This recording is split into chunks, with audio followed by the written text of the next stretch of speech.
What's up mga boss? Ito naman tayo sa kusina at bago ang lahat, good morning sa inyong lahat.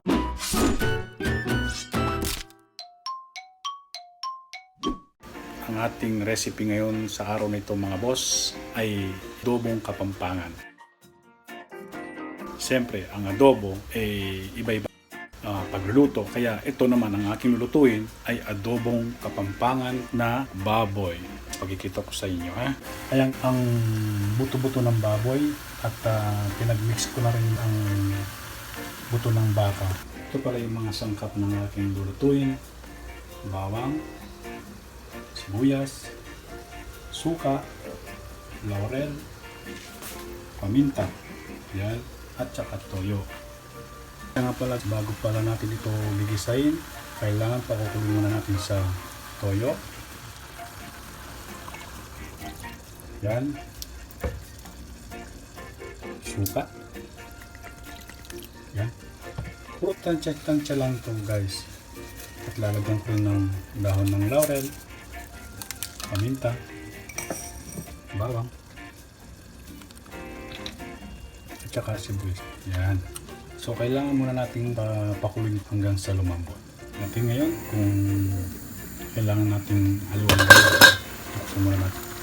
So kailangan natin haluin muna mga boss. Mga pagka yung medyo lumambot ng konti, kailangan natin na siyang igisa sa sibuyas, bawang. Okay? So takpan natin ulit.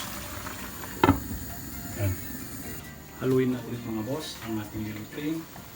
Yan.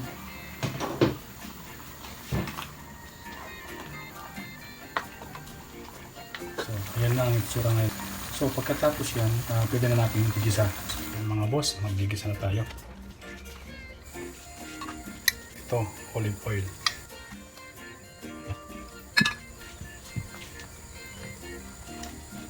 Bawang.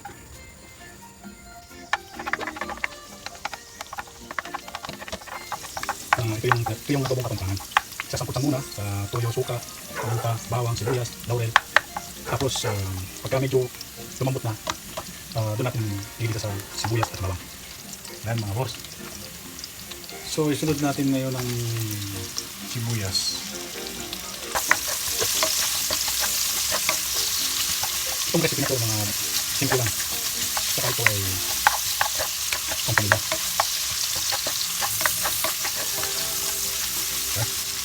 So, sunod natin mga boss yung karne.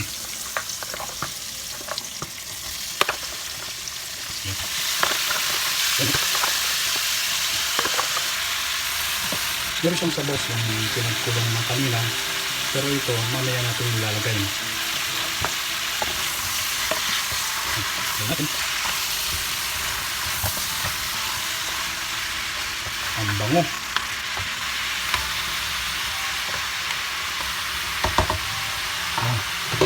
Tapos takpan natin. Palipas tayo mga 5 minuto mga boss. Tapos haluin natin ulit at ilalagay natin yung itong sabaw. 5 minutes. Tignan natin ngayon. Sarap na amoy ah. Haluin muna natin ulit.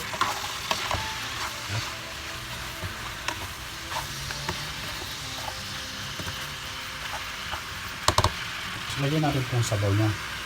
Yan. Para yung lasa niya talagang kakapit. Takpan ulit.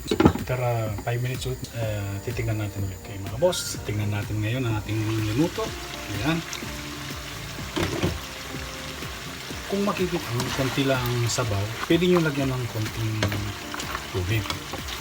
Para at least kain kayo, meron din siyang sabaw. Ayan. Lagyan ko ng konting tubig. Takpan natin ulit. Kanina pala hindi ko na ipakita sa inyo itong patatas na to dahil nawala sa aking kaisipan. So ang ating adobo na Kapampangan, lagyan natin ng patatas. Nasa sa inyo kung gusto nyo lagyan ng kung ayaw nyo, okay lang yun mga boss. At saka ako naglalagay din ako ng asukal, pero konti lang, hindi marami. Nasa sa inyo ang paglalagay. Ayan mga boss, luto na. So ilalagay natin ng asukal. itong patatas mga boss. Lalagyan na rin natin.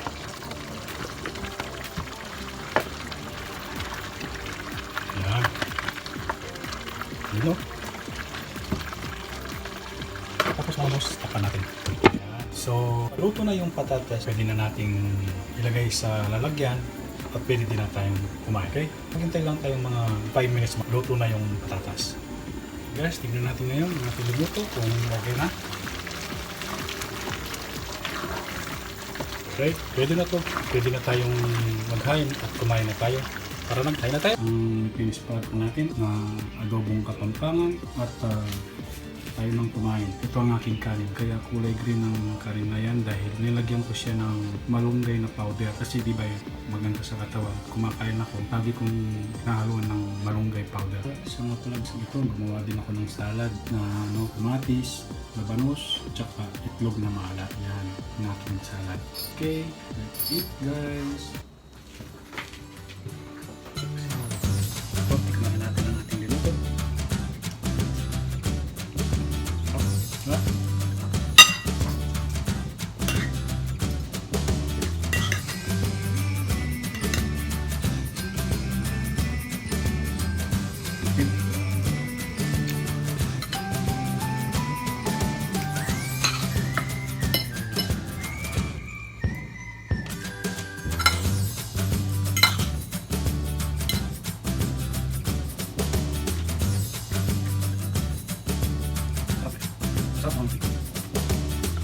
Siya nga pala, pagbago ka dito sa aking at huwag mo na rin kalimutan na pinutin yung notification bell. Kung meron kayong comment na kayo sa baba at baka meron kayong request na ipaluto sa akin, basta kaya ko, walang problema. Okay? See you next